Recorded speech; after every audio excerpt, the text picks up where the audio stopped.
Luego del gran apagón del 20, Radioactiva 21. Reactivate. Reinventate. 9:54 minutos en toda la República Argentina. Con el descongelamiento de los alquileres, ¿cuánto han subido en porcentaje los alquileres? Bueno, sabemos, por incluso gente conocida, llegada a nosotros, que hay gente que está pensando en volver a vivir con los padres o compartir un espacio con algún hermano para evitar pagar un alquiler que se ha convertido realmente en algo inalcanzable para muchos con los salarios de hoy día. Bueno, para saber cómo está esto, estamos en comunicación con Adrián Torres, presidente de la Asociación de Inquilinos. Adrián, ¿cómo estás? ¿Qué tal? Buenos días. ¿Todo bien? Bien, bien. Bueno, ¿cómo lo percibís en base a tu rol en principio, pero a los testimonios que venís recibiendo de la gente que está teniendo que pagar los alquileres o haciendo nuevos contratos en esta etapa? Bueno, sí, hay mucha preocupación. Se sabía, ¿no es cierto?, que esto del congelamiento del alquiler no podía ser eterno. Las prórrogas en algún momento se iban a terminar y había que enfrentar la realidad. Y la realidad marca eso que decís, que hay una disparidad entre el precio de la locación y las posibilidades concretas con respecto a los salarios de afrontar esos compromisos. Por lo tanto, acá se genera un problema muy grande, que es en principio la devaluación que tenemos nosotros de nuestra moneda, a eso sumado a la inflación, y a los bajos salarios hacen que el alquiler realmente sea inalcanzable. ¿De cuánto en promedio, de cuánto incremento hablamos en porcentaje, Adrián? Hay de todo. En algunos casos que hay mucha responsabilidad solidaria, por llamarlo así, por parte de los secretarios de renta, que de alguna manera comprenden la situación y ahí los aumentos son moderados, y cuando van moderados estamos hablando de un 30% y un 40%. Pero después hay casos donde el mercado se maneja por los formadores de precios, que muchas veces son las cámaras inmobiliarias, y ahí cuando hay contrato nuevo ajustan un 60 o 70%, y en algunos casos también 100%. 100%, sí, sabemos de 60-70, esos son los datos que tenemos de gente más allegada, ¿no? Sí, pero a veces desocupan el inmueble o intencionalmente, digamos, no renovan el contrato porque argumentan reparaciones edilicias y esas cuestiones con el afán de conseguir un nuevo inquilino y ajustarle, digamos, no lo toman como un ajuste, sino como un nuevo contrato. Pero nosotros bien sabemos que esas locaciones que estaban alquiladas se vuelven a poner al mercado y los precios son de un aumento del doble. Entonces, por lo tanto, ahí podemos percibir perfectamente que son aumentos y no de ninguna manera son nuevas locaciones. Adrián, ahora uno piensa, ¿no? Y razona, decís, esto la verdad no solamente perjudica al que alquila, sino también al que renta, ¿no? O sea, se queda con el espacio vacío. Sí. Sabemos que sí, porque también hay una cuestión. Hoy sabemos nosotros, si nos paramos la vereda enfrente, pues nosotros siempre decimos que el inquilino no es enemigo del propietario de renta, sino que es un cliente.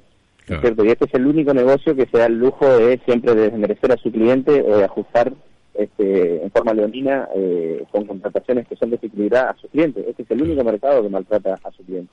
La mayoría de los mercados cuidan a sus clientes. Bueno, la necesidad hace que lamentablemente se abusen muchas veces. Pero sí sabemos, si nos paramos en la vereda enfrente, que este es el momento de los últimos 40 años, por así decirlo, que en cuanto a la utilidad neta que deja una rentabilidad de una locación es la más baja, en concepto del rubro mercadería, porque la inflación y la devaluación es un combo terrible, ¿no es cierto? Y eso hace de que, pero la verdad es que los salarios no corren a esa velocidad, por lo tanto al inquilino se alejó muchísimo de la posibilidad de poder pagar estos precios nuevos. Adrián, vos como parte de la Asociación de Inquilinos, ¿has tenido, supongo, algún tipo de acercamiento de gente que dice, che, mirá, me incrementaron esto, ¿qué hago? ¿O qué hacemos? ¿No? ¿Qué se puede hacer? Sí. Bueno, nosotros sugerimos, digamos, obviamente que cuando los aumentos son demasiado altos, buscar una nueva locación, que esté acorde a las posibilidades. En algunos casos tener que, lamentablemente, dejar una determinada comodidad, sean cercanías de una zona, y radicarse en un lugar un poco más alejado, o tal vez bajar la cantidad de ambiente, de préstamos ambientes. Lamentablemente no queda otra opción, porque legalmente, digamos, la cuestión con la nueva ley, no hay algo para combatir la especulación que proteja al inquilino. Es decir, por ejemplo, un propietario que no desea renovarle y que después vuelve a poner la casa en locación con el fin de conseguir no un 30 o un 40% con el inquilino que estaba, sino conseguir un 70 o un 80% con el nuevo inquilino. Y eso es un aumento encubierto. Y como no hay control de eso, lamentablemente no podemos hacer una denuncia de eso, porque la ley no dice que le tiene que renovar sí o sí el contrato. La ley no lo exige. Claro. Si hubiese un organismo controlador que le diga al propietario, usted va a ser pasible de una multa, porque usted no sacó el bien, usted no quiso renovar el contrato de su inquilino y no había ningún argumento válido para no renovarle, y sin embargo consiguió un nuevo inquilino porque el sellado indica que usted consiguió un nuevo inquilino, y el precio del que estaba se disparó un 80%. Mientras no exista ese tipo de control, van a seguir haciendo ese tipo de artimañas para conseguir los aumentos, ¿no? Adrián, y bueno, lo vemos desde el lado de quien alquila, ¿no? Bueno, vamos a otro lugar que nos cobre más barato, nos alejamos de nuestra zona de confort, por decirlo de esta manera, lejos de nuestro trabajo o de la facultad o donde sea, ¿no? El alquiler. Sí. Pero ¿qué pasa con ese propietario que se queda sin alquilar? ¿Vos creés, fabulo, pienso, que podría haber algún tipo de rebaja en el costo del alquiler al ver que no alquilan durante un tiempo determinado? Y bueno, justamente los inmobiliarios y los que manejan el mercado dicen que esto es oferta y demanda. O sea, históricamente es oferta y demanda. Pues, por lo tanto, significa que eso debería marcar lo que usted dice, que si no alquilo por un determinado tiempo, bajo el precio. Rebajo. Sin embargo, eso no sucede ni en época de pandemia.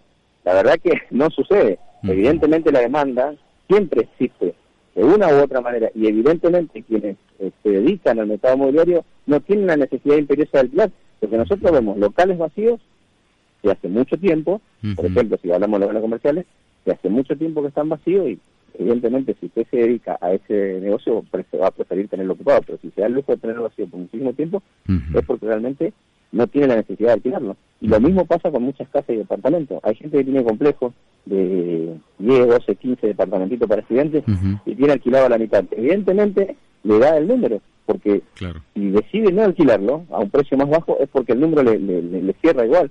Y después lo otro que marca el mercado, que permanentemente se están construyendo nuevos espacios para alquilar. Entonces eso significa que el negocio sigue. O sea, yo no creo que ninguna persona invierta una inmensa cantidad de dinero que lo que sale de construir, porque realmente sale muy caro construir hoy en día, materiales son muy caros y la mano de obra también. Entonces, si se dedican a invertir en ese negocio es porque evidentemente el número sigue funcionando, sigue dando, la utilidad neta sigue a favor. Entonces, no sé hasta dónde se puede dar el lujo de tener vacío y bajar el precio del alquiler. Dudo de eso. Adrián, salvo caso que sea una persona, un jubilado, una persona que toda su vida ahorró plata y tiene un departamentito para alquilar, y eso es una ayuda para llegar al mes. Y esa persona posiblemente, pero no podemos contar a esa persona como parte del mercado inmobiliario. Claro, negocie una baja de precio y seguir sosteniendo al inquilino que por ahí sabe que le cumple todos los meses también, ¿no? Tenemos casos de eso también, por eso cuando le hablaba de responsabilidad solidaria, porque no tienen la obligación, porque digamos, si yo soy el dueño del negocio, yo quiero ganar más. Por lo tanto, buscaría las formas legales para ganar más. Entonces sabemos de responsabilidad solidaria de muchos propietarios de bienes de renta que deciden justamente eso, decir, este no hace mucho que está, me cumple, voy a cuidar la relación y mantienen. Eso existe también. Bueno, esto que decías recién, ¿no? El de buscar una zona más económica. ¿Cuál es la zona más cara en alquileres y la zona más económica, si tenés vos esos datos? De Posada, ¿no? Sabés que ahora, hoy en día, no sé si por la demanda justamente, o la demanda ficticia, que es inflada muchas veces, hay mucha paridad. O sea, muchas veces se encuentran locaciones en las zonas más cercanas al núcleo céntrico, más barato que en zonas mucho más alejadas.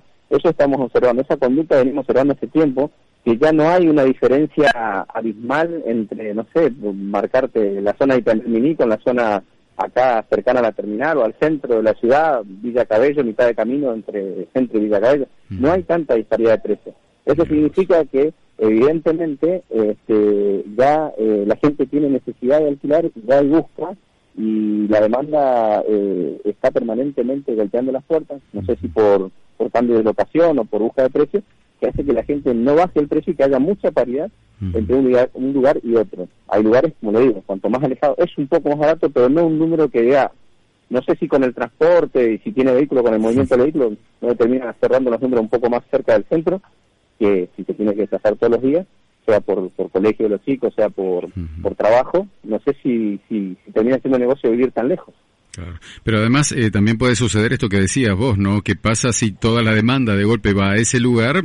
Obviamente que va a subir el precio porque hay mucha demanda, ¿no? Es que cuando te inflan tanto los precios, se genera eso es lo que llamamos demanda ficticia, ¿no?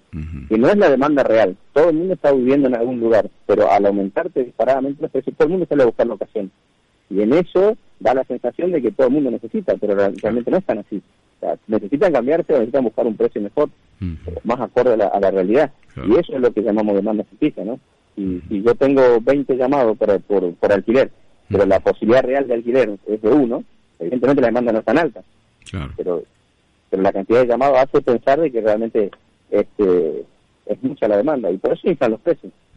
Y lo que pasa es que como es una necesidad concreta la de vivir bajo un techo, si yo por ejemplo soy en diciembre o noviembre de este año, me pongo a buscar una locación para marzo del año que viene, para mi pibe que tiene que estudiar, y pongo a hacer llamados, y 200, 300 llamados reciben por un departamento, me van a inflar el precio, y cuando yo pregunte por todos lados, y el precio sea alto, me voy a quedar con el más bajo de lo más alto, pero que no es la realidad, ¿entiendes? Claro, se entiende. No sé si me explico bien con eso. Sí, muy claro, Adrián. Me inflan el precio, y de una manera que después termino buscando lo más barato dentro de todo eso que me inflaron. Claro. Pero la realidad no era esa.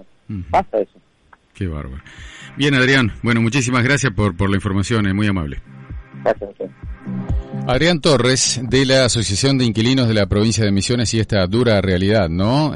Bueno, el incremento que varía entre 40 y 100%, decía, ¿no? La verdad que no hay un parámetro fijo. Y los alquileres que se han ido, si pagabas son 9.000, 10.000 pesos, a 15.000, 16.000, en muchos casos datos que tenemos certeros, ¿no? De gente que está necesitando cambiarse de lugar o está decidiendo regresar a volver a vivir con sus familiares porque no puede costear otro alquiler con, bueno, los salarios que tenemos hoy día, ¿no? Claro, hay una dispersión si uno mira